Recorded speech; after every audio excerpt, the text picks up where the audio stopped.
Hi guys, it's Colette. Welcome back to my channel, and we're going to do September's tarot cards. I know we haven't done the monthly tarot for a wee while because of the book. I should be promoting it, shouldn't I? My book, Dying to Live, Death in the Afterlife by Colette Clairvoyant is out on all Amazons now if you want to have a wee lookie, and it's free on Kindle Unlimited. So we're going to do the September 2020 tarot influences and see how they come about. I'm actually a wee bit nervous of doing it because I tend to leave it right to the last minute, and this is the last day of August that I'm doing this. And there's been riots in the States and all sorts of problems with COVID taking off again in UK. And yeah, sometimes I think I ask White Storm, can I go ahead with the monthly tarot? And sometimes he says yes, and sometimes he says no. And I go by him, to be honest. But today he said yes. So let's have a go at it. Remember, these are influences. We'll do global and sort of worldwide aspects, influences, and then we'll go to the more personal, where we'll look at career and health and love and wealth, and then spirituality. And in doing that, what we should have is a good general influence. Remember, they are general cards, that some people will feel them more than others. Other people will not feel them as much. It's a very personal thing. So let me just get going. Let's check. Yep. So we're going to shuffle and cut the first card, and this will be the global influences. That's that energy that, you know, is just there globally, and it can be affected by world events, political events, and also earth events. So let's see what we've got. Oh, great White Storm. We've got the Ten of Swords. Let's see, yeah. Ten of Swords for, oh, it's a wee bit blurry, but never mind. Ten of Swords in the Rorig deck. That was a good start, wasn't it? Anyway, this is the global or the world situation. It's not a good card. In Rorig, they bring out more this aspect of almost mental health and deteriorating aspects. In the more traditional decks, it has a person lying on the floor with 10 swords in their back, and they're not really getting up again. But if it can be used as a warning, then it can be actually not a bad warning card, because it basically says on a global level that so much could happen that would be terrifying. It's called ruinous behaviour. Now, this can take into account bloodlust. It can take into account things that we're feeling inside, that sheer rage or terror, or just not believing the way things are. And it can also be earth events that can maybe really have big problems within communities or countries. And of course, for the month of September, this could represent a worldwide peak or shoot up of the rate of COVID. So thank you, White Storm. Didn't expect that one to start, but it is what it is. No, I'm not going to use that phrase. I used to use it quite a lot. I don't like it anymore. Let's just say, if we use it as a warning, we go into September knowing that we need to protect our mental health, we need to protect our communities, we need to protect our way of life, we need to protect our moralities, we need to protect in ourselves. And Many people will feel that they've been let down badly, and whether that's by a government or certain people in this community, um, they'll just feel that their world is coming down round about them. And that is a very intense card, because this is the global card, and normally, well, I found majorly that the global energy card affects the rest of the bits of my life. So what would I do with this one? I would make sure that I smudged myself and my home and my family, so that any negativity or just heavy earth energies, heavy emotional energies coming from the planet or the people themselves, that it's cleared, maybe even on a daily basis. I would also meditate more. Not too sure if I would ground myself too much, just in case there's earth events and you manage to tune into that. So if you're going to ground, I would say maybe use crystals rather than, I tend to sort of get my feet right in the ground, but when we get a Ten of Swords, I tend not to do that. I had a friend that was actually doing a vision quest in the desert of the desert area of America at 9/11, and it wasn't a good experience for him, as you can imagine. So anyway, be safe, mask up, do what you can to put loving, protective energies out to your community, to the world, to the earth, and let's just get through this, whatever it is. I have a friend also that reads this card as a very cleansing card, that once things are down to rock bottom, that the only way is up. And I like the way she interprets it. I'm not as positive as that with it, because I see it more as something we have to go through that has an effect. But I do like her aspect of it, that there is a potential for amazing new shoots and new growth, a wee bit like the Tower card. So there we go. Welcome back, anybody that's missed me for the last few weeks. Oh God. Right, anyway, let's go for the more personal stuff, and we'll go for career. Actually, I'm going to put the Ten of Swords back in. I was going to leave it out. Normally I leave the cards out so I can see what's for one, but White Storm said to put the Ten of Swords back in again, so this I shall do. Right, let's go for general career aspects and see where we're going with that.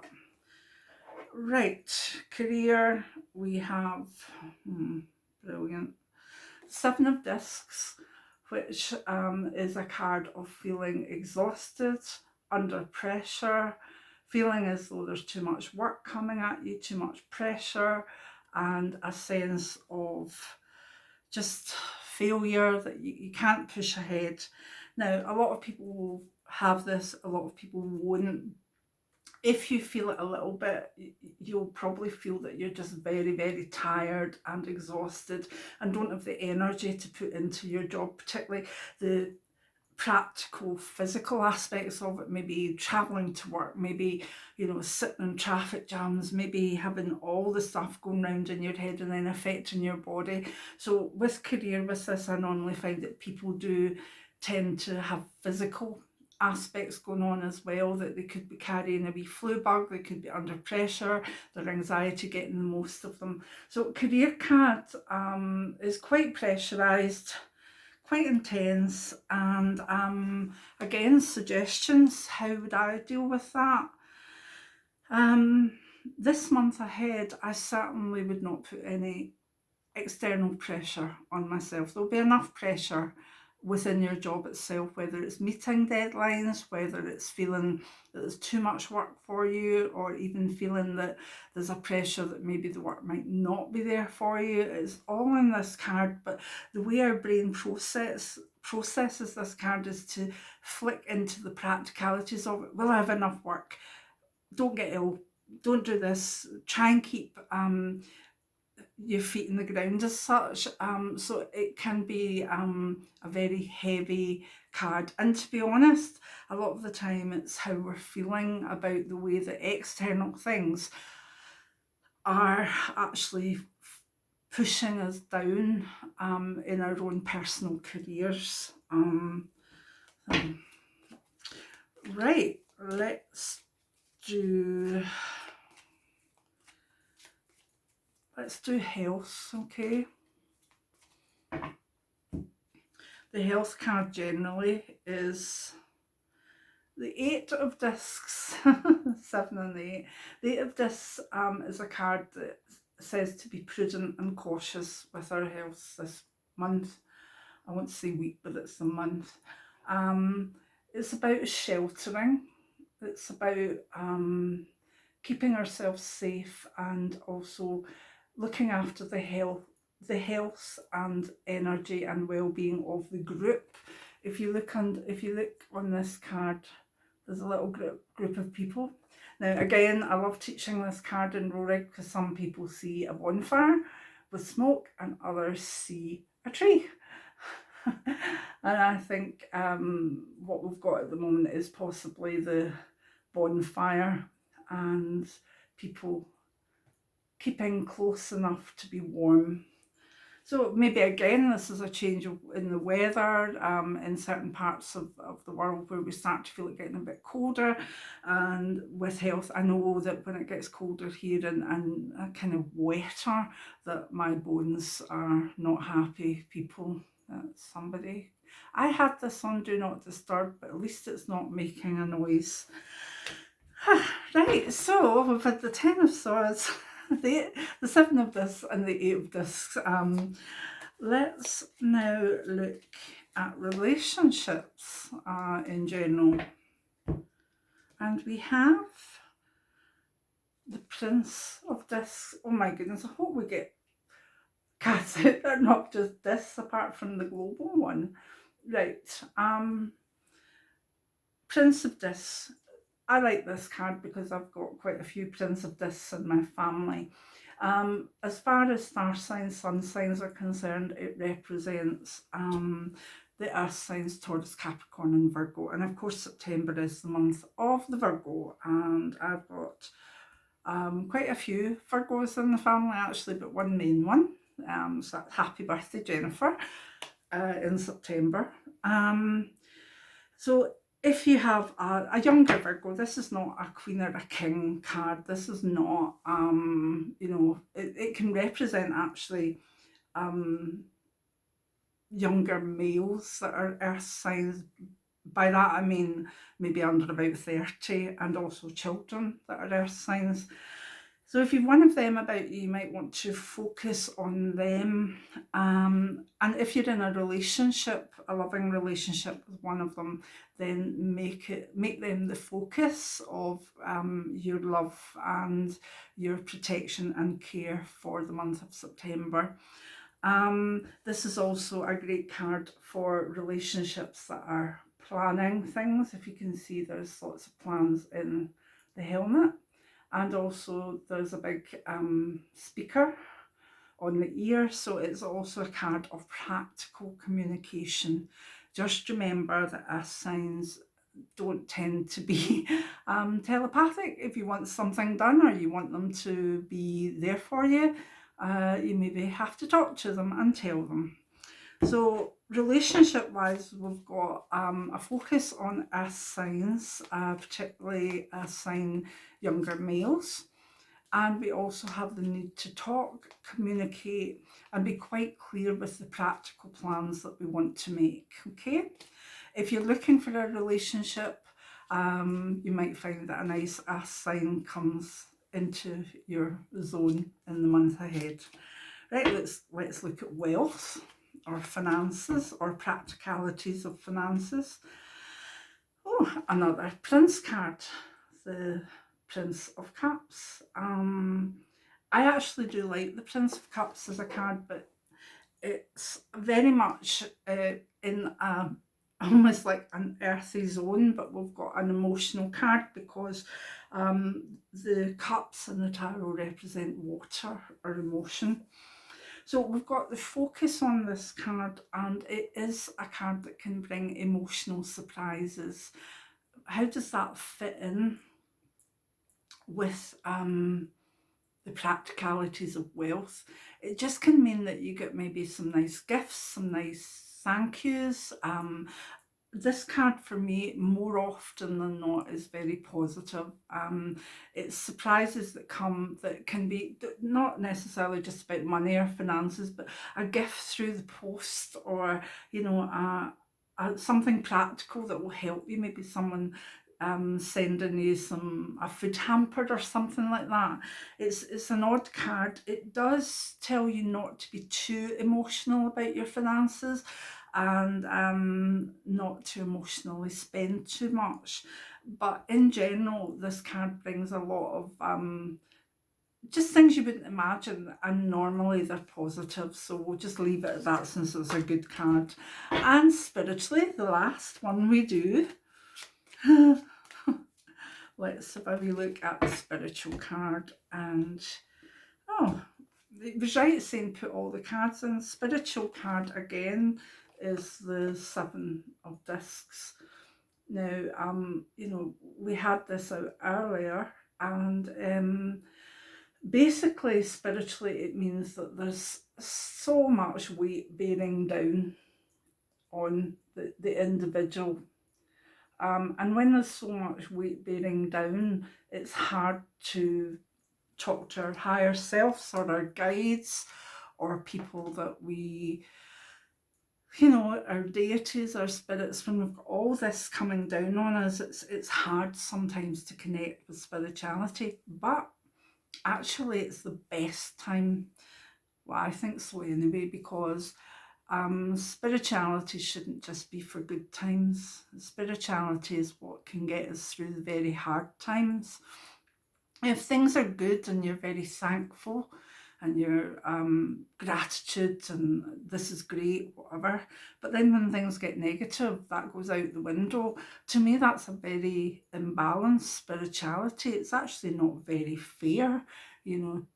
Say thank you for the good things, but don't be grateful for even little things in the bad times. Now, obviously, with the global situation, with political aspects, with COVID, etc., all going on, our heads are wasted, and sometimes we'll just distract. And a lot of us, when it's hard time, don't distract with spirituality.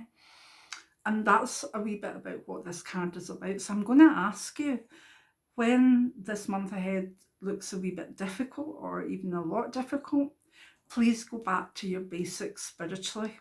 Smudge your rooms, use incense, have daily rituals, have weekly rituals, have monthly rituals. Cleanse yourself, cleanse your body, cleanse your mind, and cleanse your soul. Spend time with your oracle cards or your tarot cards or your runes or whatever thing you like. And if you're not getting much through, then pick a spiritual book. I've got one out just now.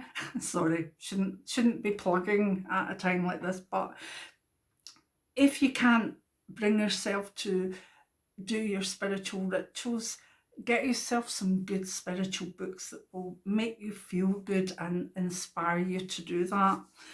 Because I believe the universe does notice, or, source is aware when we're a wee bit fake, gratitude's when everything's good, but lose it a bit when things are bad. And we may pray for things to be better, and that's fine, but we still got to find gratitude. I've been posting for the last 5-6 days, I've been posting a flower picture from my garden with a wee wish to the people of the USA, because I've got a lot of friends in USA, and I do care a lot of what happens, because what happens in USA can affect the rest of the world big style. And I've been sending a little message with a different flower every day. onto my Twitter, and I'm very political on Twitter. It's not a place you want to follow me, really, unless you're into a lot of politics. But basically, doing this every day with the flower and with the wish that nobody's hurt and people are safe and COVID calms down, I've been getting a lot back. But you know, the joy is just being and doing it, picking the right flower for the right day. Today it was a sunflower and it was one of my favourite photos. And preparing that with a little boost. It might not help that much, but some people are getting back and saying that made my day or that was great. But I must admit, the joy in it is doing it. It's a pleasure when I get up in the morning to, because I'm 4 to 5 hours ahead of Eastern Time, USA. I know that people are going to get up to that, and it just feels good. So again, it's turning those negative energies into what can I do spiritually, what can I do emotionally to help even a little. And that's what I'm doing at the moment. So I'd love to hear if you have thoughts on what you could do. Um, there's no doubt September looks a difficult month globally. Health, energies, even the spiritual card will be struggling. So let's struggle together, okay? I'll try and do some more, what do you call it, like live streams or post more videos. I've been tired after the book went out. I was really exhausted and there's a build-up of spirits, so I want to keep doing the mediumship, but well, no, there's literally too many. It's like, it's scary how many spirits are wanting to try and pass things on at the moment. Um, yeah, I want to be fit though, and I want to be aware that I've got the energy to do what I want. But it's nice also just to chat and talk and advise if possible. So let's do this together. Let's get through September knowing that the energies are difficult to say the least, but we'll come through them. We'll go with my friend's version of the Ten of Swords, that once it's over, it's like a cleansing and you never have to go back the way. Um, Rather than my wee bit more intensely dark meaning. Yeah, let's go for the positive. So thank you, and please take care, and let me know how you're all doing in the comments below, and hopefully I'll be back with a few more videos after this one. Many blessings now. Bye. Now again, this might not turn off. Nope. Many blessings. Right, so my wee doodah isn't working, so I'll just do this. Right, many blessings, love you all, and I don't edit, so you can all have a laugh now.